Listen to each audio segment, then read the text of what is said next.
Hi everyone, my name is Schey and welcome to Habitat Now. I'm going to take you on a little tour, not of the gallery behind me, but you're welcome to come see it anytime. But here in Detroit, there's an event that opening this weekend that opened yesterday called the Michigan Glass Project. And it started in 2012, which I corrected recently on the newsletter. It goes on every year annually and raises funds for a charity in Detroit, which I'll talk about more. We participated this year with an invitation from our local Channel 4, our news channel station, who invited us to come and participate in their booth. They promoted the event and were able to join us. Corey was there, and I was there yesterday for a bit, and we brought some artworks and got to share a little bit of our world with this world. And it's a total different world, but it is an exciting place to talk about because a lot of our clients haven't experienced it yet, but I think you may, after this talk, have a chance to get a glimpse into the world of the functional pipe world. The energy there is incredible. So little housekeeping beforehand. We do these talks every single Saturday at 1 o'clock if things are planned accordingly, and you're welcome to join us. If you can't find it, the link is usually posted up on this little hamburger button under the Zoom button. Click it, save it, RSVP. It's easy. You can join me every weekend. And those for you watching on YouTube afterwards, that's fine too. I'm glad to get a chance to glimpse into the glass world. Like, subscribe, hit that bell, all those things that people do on YouTube. So a little glimpse of the gallery. It's set up. It's quite amazing to come experience if you haven't yet seen the space. I have this picture behind me now. It is the one of the best setups we've ever had. New design to the building. Pieces are selling. A piece on the far right, the green piece just sold it over the weekend. So there are wonderful works to experience in the gallery. So you're welcome to come see it anytime. The Glass 52 exhibition continues through April or through August. So definitely plan a trip if you haven't seen it yet. This is just a glimpse of one room. There is, I think, like 9 rooms, if not more, plus upstairs. So it's worth the trip here. I'm going to skip this slide if I can. Here we go. The NGG presentations continue. Usually the first Saturday of every month, we participate talking to an artist that doesn't quite fit in the gallery or is working in such an edgy way. We want to expose them in a new way. And this event is the best way of doing it. This is in our 4th year of the show. It's been a lot of fun participating and meeting all these artists from around the world and learning about their life, career, and work. So, uh, we have an intern that used to work for us a long time ago who's been bopping around Detroit. Now she works for ClickOnDetroit in their marketing department. And she called us up and said, "Hey, we have this booth at the Michigan Glass Project. I'm going to be putting some projects down for kids and people to make their own bracelets and do some coloring books. If you want to come bring some glass, you're welcome to. Come on down." And we did. And we've participated, I think last time was 2017. We had a booth at this fair. And it's a lot different from the sofas or the other art fairs that we've normally gone to because it's designed for fully functional art, which means the pipe world. Now, they've dabbled in other techniques. You'll see it in the tour. There's actually a space for cold working now, which is crazy, and some other things going on we'll look at. But it's been a lot of fun to see the energy in the community work so hard to create such a fun event for the locals. So let me get through some of these fun marketing slides. So yeah, I've got my hat right here. Picked this up during the Michigan Glass Project. Lots of swag, lots of stickers, all that kind of thing that you'd expect to see at the show. And it was a lot of fun, though. Man, it was hot. It was like 90 to 95 degrees yesterday. So we were tortured for a little bit, but we had some cool, we were in a tent, so it wasn't the worst thing. And there were a lot of fun people to meet and mingle with. So this is the logo for Michigan Glass Project, and this is the company that they all their donations go to. It's called Art Road, and the Michigan Glass Project is their largest donor, donating $50,000 to $70,000 per year to Art Road. And Art Road is a company that takes the donations and puts art back into art schools in Detroit. Things that we took for granted as kids. We all had art class. We all went to art school, but they're taking those things away from the schools in Detroit due to funding issues. And so Art Road has made it their job to try to use the funds donated to them to make sure those art classes are in place in schools in Detroit and give the kids a creative outlet they so need. Here's my fun hat. And there's a glimpse. I'll take you on the video tour, but here's a little glimpse of the kind of the colorful crowd you're going to meet at the Michigan Art Fair. Usually, when I first went to the show, it was a lot of younger people, but now it's young and old. People from all over are mingling around these fairs, and everybody has such a great personality, and they're all excited to be there because this only happens once a year here in Detroit. There are other events like this that happen around the country all year long. in different places in California and probably in Texas and Nevada, all kinds of other places. But this is the biggest one in Michigan. It takes place at the Russel Industrial Center down in Detroit, where there's a big art community and huge buildings. You'll see it in the videos. The Russell Industrial is quite a huge facility. So it's kind of a really a mecca for people who want to create and get together in a community in a downtown area.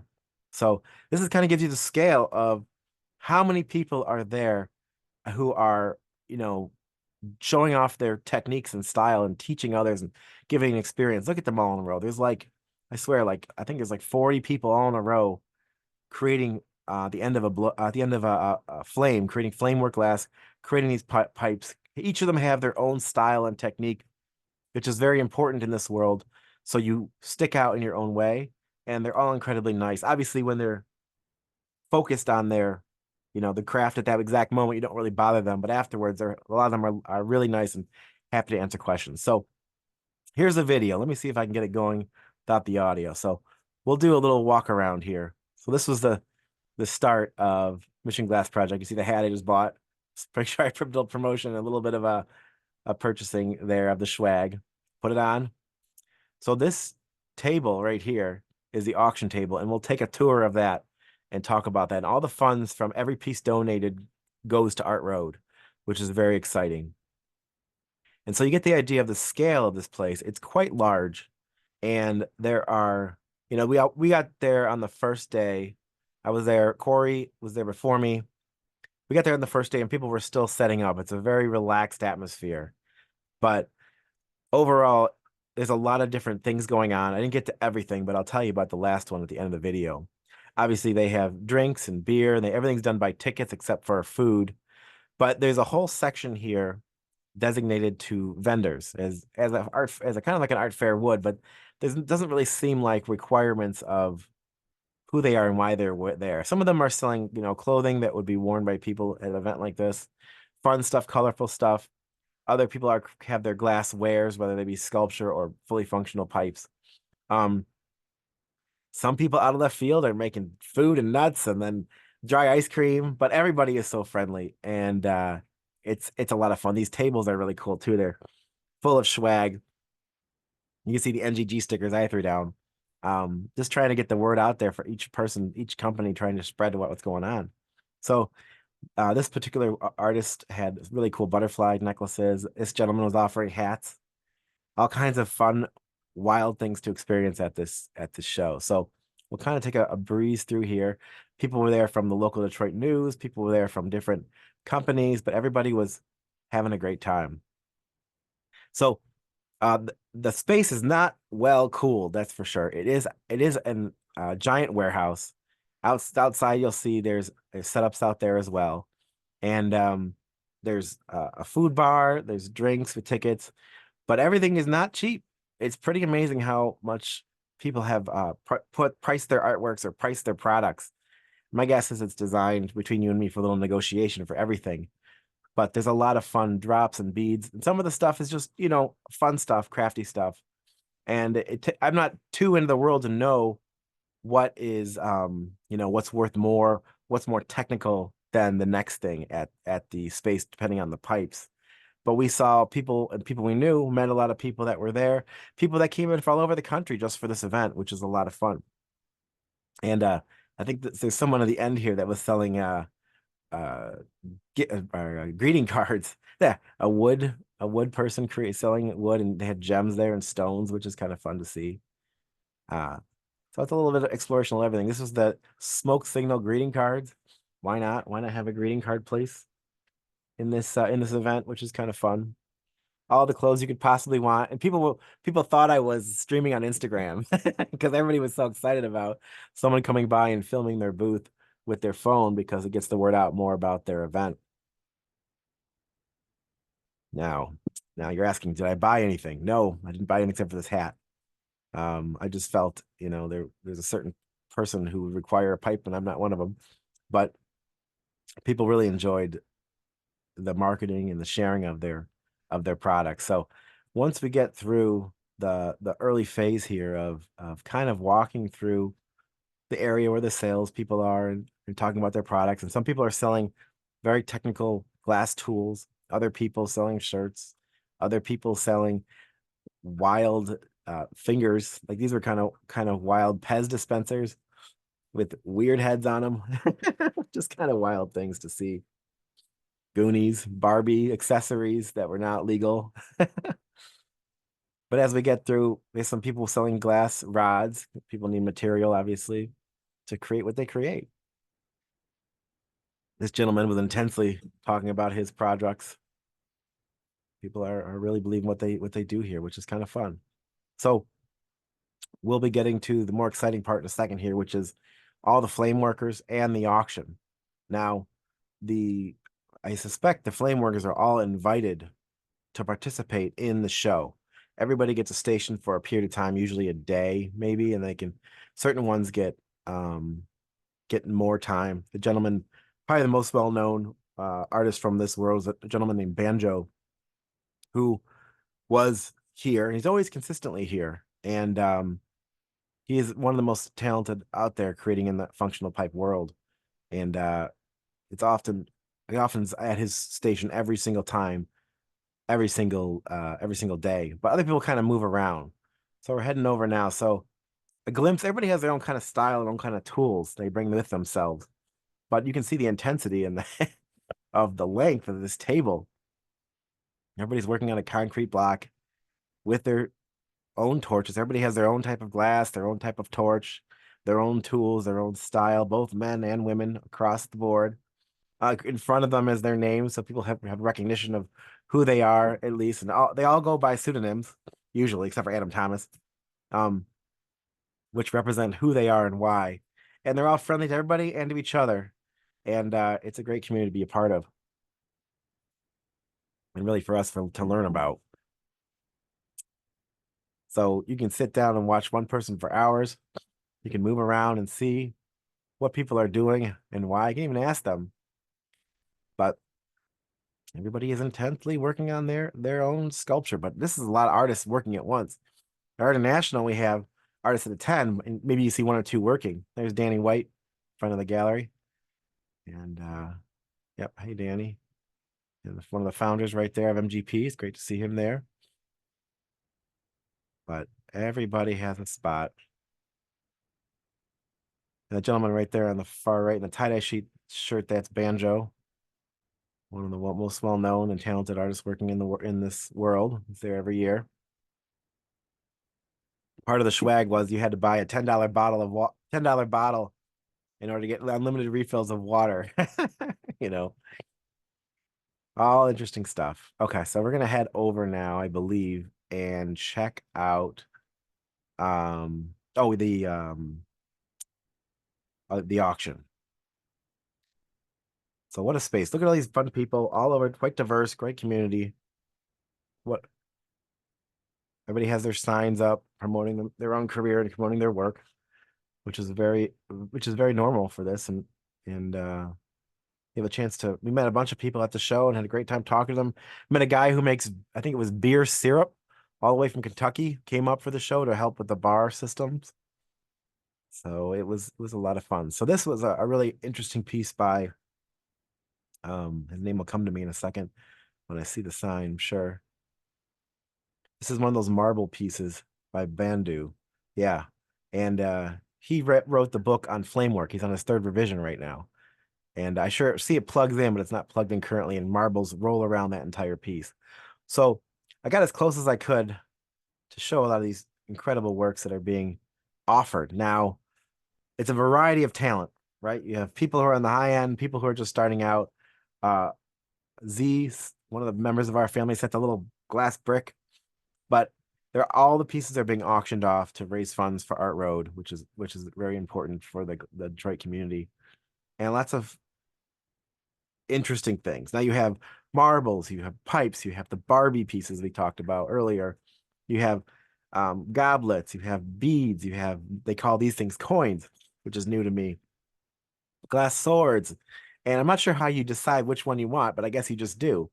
You kind of walk over and something touches you and you write down your bid amount. There's a starting amount there, but you can write your bid, and whoever's last. I asked the guy, if I'm not there and I bid on something, how do I know if I won? They said they'd call you if you're the winner.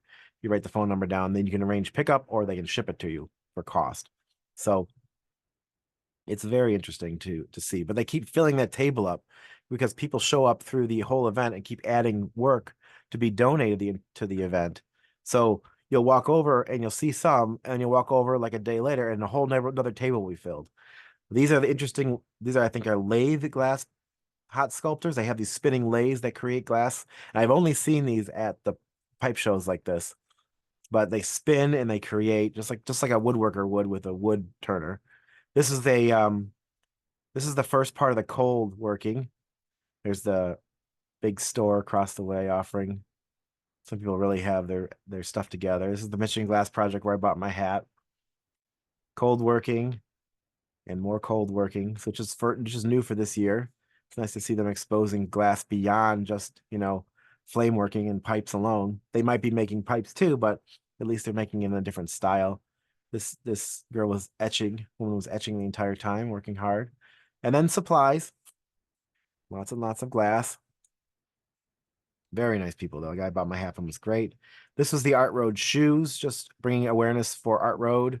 You can walk over and grab some paint and paint a shoe and throw it in the corner. Kind of an interactive thing, talking about all the lives that are affected by Art Road. And they had different things in the previous year where you painted mannequins, but this year was the shoes. You can paint and have a little fun. So when you head outside of the Mission Glass project, you're back into vendor area. Different vendors are outside. Maybe they need more space. Maybe you get signed up, you get a certain level of positioning. And then people are painting the walls. That big RV was being painted by somebody as well. So you have a chance to see some more, I guess we call it stuff. Clothing, jewelry, necklaces. I was trying to find something for my wife, couldn't find anything. Saw some rings that were interesting, but I was mostly there for work, so I wasn't really browsing too much. But the people there were always excited to meet you and to greet you. And some things I had no idea what they were. A lot of things I had no idea what they were. But if I wanted to ask, I'm sure people would help and be very clear about it. But everybody has their own style. A lot of them are from the area, which is always great to see that kind of support in the area for these businesses. Because I heard recently that the Michigan has surpassed California in distribution of marijuana or dispensaries, which is wild to hear. So the community is big here. So why not pay attention to it? And these people are part of it. And a lot of it reminds me of kind of like the childhood artwork I make, and they've just taken it to a whole nother level. So there's this stage. So they have different performers that come out, usually local talent that comes out throughout the show. And this event lasts for 3 days, Thursday, Friday, Saturday, and lasts from noon on paper till 11 at night. Now, we did not stay there that late. I did not stay there that late, but people hang out. This is their big event. This is the scale of the building too, just to show you how big the Russel Industrial Center is. It is a monster building, and it's been here, I think, since the Stone Age, because it is huge and it looks dilapidated. But that's what the urban feeling is about. But they have tons of events here, and as you drive around the building, you see it's entirely in use, at least in the lower levels. And they have live painting going on, both inside and out. So they have a outdoor area for artists to paint and create their work, adding to the experience. I think there's usually like 8 artists or something going on outside. And you'll see as we go inside to the gallery that they have there, they also have another auction as well as more people painting inside. And everybody has their own style. A lot of them are street artists, I would suspect. But probably not all of them, but a lot of them use spray cans, some use paintbrushes. But great people to meet and experience the art world with. Lots of characters, that's for sure. And then this is where the food is. Go in there and feed your face. Anything you want, they probably have it. There's the water station you need the $10 water bottle for. And then another side of it. So it's kind of like surrounded by this giant building is where this space is outside. This was the beer garden. There's a gentleman over there with different flavors. Everything's done by tickets. We'll stop and see the Channel 4 tent in a minute. And then continuing on, more people painting. Just kind of a fun thing to do. So we'll walk into the gallery and see what it's about. So this is also another fundraiser, make an offer, silent auction, where they have you find some stuff on the wall, and a lot of them are by local artists again. And they have another band in here, I guess, but I didn't see that when I was there. And every piece I think, is handmade, but I can't quite tell. That looks pretty produced. But it was quite a variety of colors. And to be brutally honest, I don't really know many of these people. Maybe Corey does, but it was fun to see these pieces on the wall. And I'm sure it's big in the community to have a lot of these artists represented during the show. Kiss, kiss, bang, bang.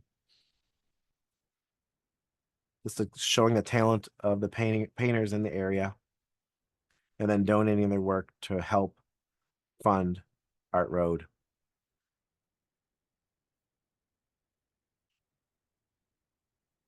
This guy was hard at work creating his next masterpiece. And in the back of this building, there was this giant blow up, I don't know what, but it was there last year too. No idea what that is. This bench was also a piece of art, but I don't know what that blow up thing was. It just took up the whole back space. I don't know if it's always there or if it's just there now. But everywhere we went, there's people creating, which is kind of fun. More work, some stuff fun, some stuff detailed. Everybody has their own experience to create. This was kind of neat, but it looks like it was in process. We just kind of sits down and starts creating in a community together. And I'm wondering, like, how often this kind of thing happens in Detroit, where artists kind of get together and create in one place. My guess is not very often. So that's why the people look forward to this event every year. So we'll kind of get through the rest of the gallery space. And these pieces are all still up because it's the first day or second day of the show. So people are able to just go and still see and experience the works. It's always fun to see people's response and with individual pieces on the wall. So that kind of wraps us through the gallery, and we'll go over to our Channel 4 booth. You can kind of get an idea where we were. So Beer Garden was here, and this is our Channel 4 booth sticking out like a red thumb, the red top. And they were still setting up, hence the vans back there. We had a great little corner over here in the corner. And we had our swag out, and we had our coloring books, make your own bead bracelets. And we brought some pieces because why not? We're here at the gallery. What we'll show. We had these QR codes for people to get directions to the gallery, Weintraub piece, Kelly piece, and our buddy Moran and Itsuke. So it was fun to have some of our artists represented in the show. People came over and talked about and asked about it, and we directed them to the gallery. And that's a bit it. That's the whole show in a shebang without talking to people. But it was kind of neat because you talk to people at their booth and you bump into them in the restaurant area or over in the beer garden and have a chance to really talk and see, who they were and why they were there and where they came from and what brought them into glass, why they like glass, what kind of glass they were into. Have they been to Habatat? Have they seen the glass art we kind of offer? Not really, but the idea was to get them over there. So behind these, I didn't go there, but behind those outhouses are long park benches where people actually use their functional pipes all together in a community. But I think it's frowned upon to be recording back there, so I did not primarily go. We can see a little more of the space. This is preparation for the bands that night. I think before I left, one or two of the bands had started performing during the day. And it's interesting. People have like their booths sitting there. Nobody's even here. Who knows where they are? And those are the outhouses. And you can see every now and then someone walk back and forth behind the space. But there's some beautiful murals there. Now, would I go here at night? No, I would not. But when the community's there, it's safe to go to and be part of the art world. So thank you. That's me. And I'll stop sharing my screen. I can figure out how to do that. Go over to my PowerPoint screen over here, kick out, and there's me and out of here. So let me close this down, stop sharing. So that's a general idea of the Rich Glass project. It's a community-based thing, raising funds for Art Road, and it's going on every year. And there's so much energy that you have to really experience it in person, or any of these. Like if you typed in functional show in your community, functional glass show in your community, it might be something nearby you can go experience. I mean, it was $25 to get in and walk around and see everybody and experience the show and feel the energy. Now, there's things to buy, of course. You're required to do that. You're not, but it is a lot of fun to just feel the energy that these shows offer and the people that are there that are excited about glass. And they are blown away when they come to the gallery to see what we have to offer on a different scale because it's so different. They love glass and they've loved glass for a long time because it's a whole community. It's part of who they are. But they've never experienced it from a habitat side of it. And when they come and see, their minds are blown knowing that there's a whole nother level that they can experience and learn about and maybe be part of in the future. So that's it. That's all there is this week. I hope you guys have a great weekend. I'm so grateful you guys all joined me this for this event during this wonderful hot summer day. I hope it's cooler by you. My kids are outside playing in a waterfall blow up tent thing, and I'm sure I'm going to splash them all when I get off this talk. But have a great weekend, everybody, and I look forward to talking with you all soon. And bye bye.